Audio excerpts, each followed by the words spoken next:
काम, तो वो क्या था? पागलपन था। इन्हीं के इस शब्द से मेरे को ये भाव जागा कि आज हम पागल ही बन जाते हैं। उस समय हम क्या बने? पागल बने।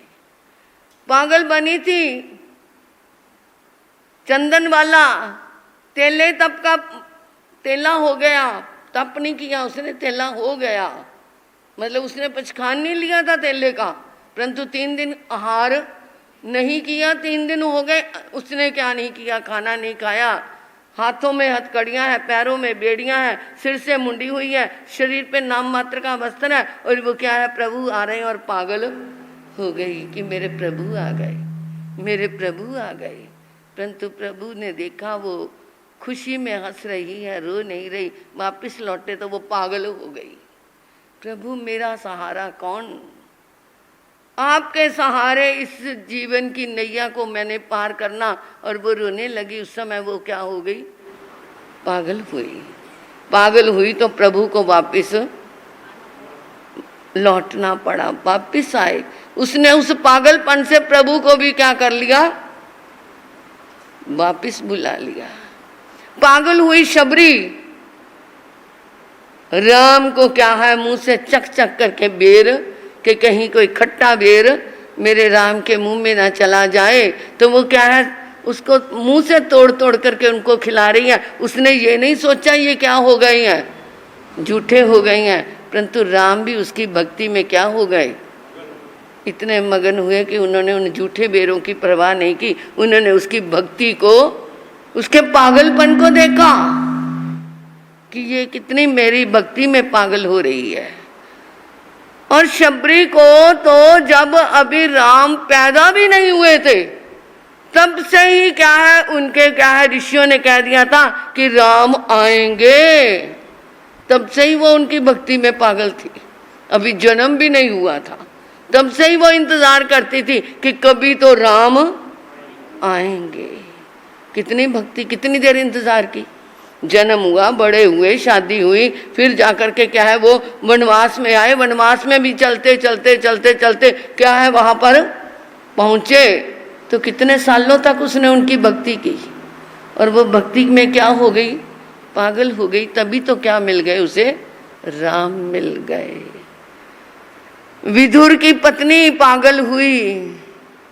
जिस समय कृष्ण दुर्योधन के साथ संधि करने के लिए आए थे कि तुम पांडवों को 4 गांव ही दे दो, बाकी सारा कुछ तुम संभाल लो, तो दुर्योधन ने क्या कहा था? एक सुई की नोक जितना भी मैं उन्हें नहीं दूंगा। जो मेरा है सो मेरा है, जो तेरा है वो भी मेरा है। ये कौन थे? कौरव। जो मेरा है सो मेरा है, जो तेरा है सो तेरा है, वो कौन थे? राम। और जो मेरा है वो भी तेरा है, जो तेरा है वो भी तेरा है। ये कौन थे? ये पांडव थे। और ना मेरा है ना तेरा है, ये चिड़िया रैन बसेरा है। ये थे मेरे महावीर का संदेश कि ना तेरा ना मेरा, यहीं पे ही छोड़ के जाना है। तो ये थे मेरे महावीर। तो जिस समय वो संधि करने के लिए आए तो दुर्योधन ने कहा तुम्हारे लिए भोजन की तैयारी की हुई है, 36 प्रकार के व्यंजन बने हैं। उन्होंने कहा नहीं, मेरी इंतजार कहीं और हो रही है। क्योंकि विदुर की पत्नी ने जिस समय कृष्ण आ रहे थे तो सारी क्या है? राजनगरी के अंदर शोर था। कृष्ण आ रहे हैं तो लोग छतों पे चढ़ चढ़ करके, अपने घरों के अंदर खड़े हो करके, बाहर सड़कों पे जिनको क्या है खड़े होने की जगह नहीं मिली तो वो कहीं ना कहीं से कृष्ण को देख रहे थे। और कृष्ण की दृष्टि गई विदुर की पत्नी के ऊपर, तो उसने सोचा क्या कभी कृष्ण मेरे घर आएंगे? ऐसा वो सोचा था। और क्या है? उन्होंने अपने उपयोग से देख लिया। उन्होंने कहा नहीं दुर्योधन, मेरा इंतजार कहीं और हो रहा है, मैं भोजन करूंगा तो वहीं जाके करूंगा। वहां से वो चले और जाकर के दरवाजा खटखटाया। विदुर की पत्नी को तो पता भी नहीं था वो आने वाले हैं, तो वो देख करके हैरान हो गई। हाँ हाँ, क्या बात, भूख लगी है, जल्दी से कुछ खिलाओ ना, क्योंकि नटखट तो थे ही वो।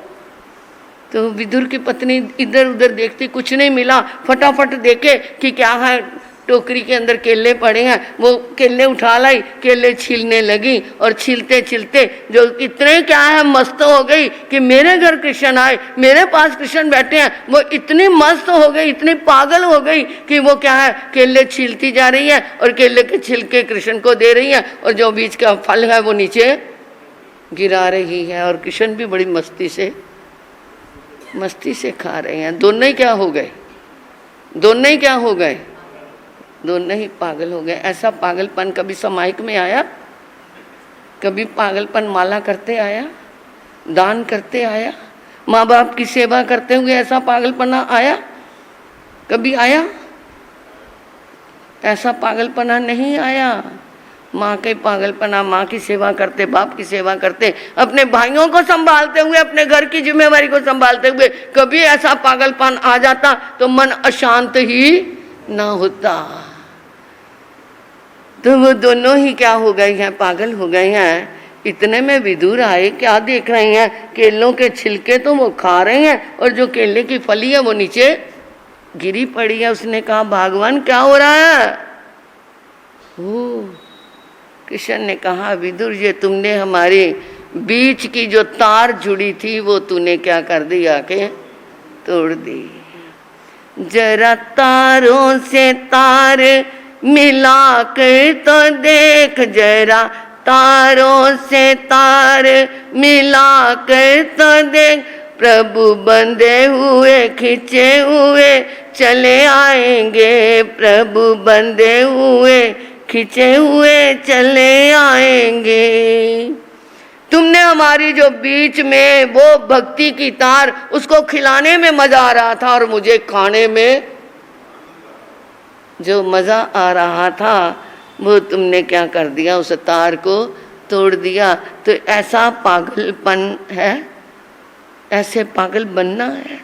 चाहे एक क्षण के लिए पागल बनना, एक क्षण के लिए सामायिक में क्या है अपना तार उससे जोड़ लेना, तो देखना कितना आनंद आएगा। इसे छोटी सी बच्ची ने कहा मुझे बहुत आनंद आया, इसका मतलब वे जुड़ी थी, उस साधना में जुड़ी थी, जिन वाणी से जुड़ी थी, जिन शासन से जुड़ी थी, तीर्थंकर भगवान की भक्ति में जुड़ी थी, तभी जाकर के उसे आनंद आया। किसी से पूछो क्या हाल है, मजे में हो? वो कहता नहीं मैं आनंद में हूं। मजे और आनंद में अंतर है, मजे और आनंद में अंतर है। मजा संसारिक पदार्थों में है और आनंद अपनी आत्मा में है। खाने में मजा आ गया, पहनने में मजा आ गया, सोने में मजा आ गया, गप्पे मारने में मजा आ गया, धर्म में अंतराय देने में बहुत मजा कईयों को आता है। कईयों को धर्म में अंतराय देने में मजा आता है, भक्ति करने में अंतराय देने में भी उनको मजा आता है। परंतु जहां ऐसा मजा है वहां पर दुनिया भर की सजा है, अगले जन्म में सजा ही सजा उनको मिलने वाली है, जो धर्म के अंदर रुकावट डालने वाली है। परंतु जो आत्मा का आनंद लेते हैं उनको वो आनंद क्या है, उसको कोई तोड़, उस आनंद को कोई खत्म नहीं कर सकता, उसको कोई छीन नहीं सकता। मजे को छीन सकता है, खाते हुए थाली में मजा आ रहा है वो थाली उठा के ले जाएगा, परंतु जो अंदर का आनंद है उसको कोई छीन नहीं सकता। इसलिए ऐसी भक्ति में मजा नहीं, आनंद लेना है।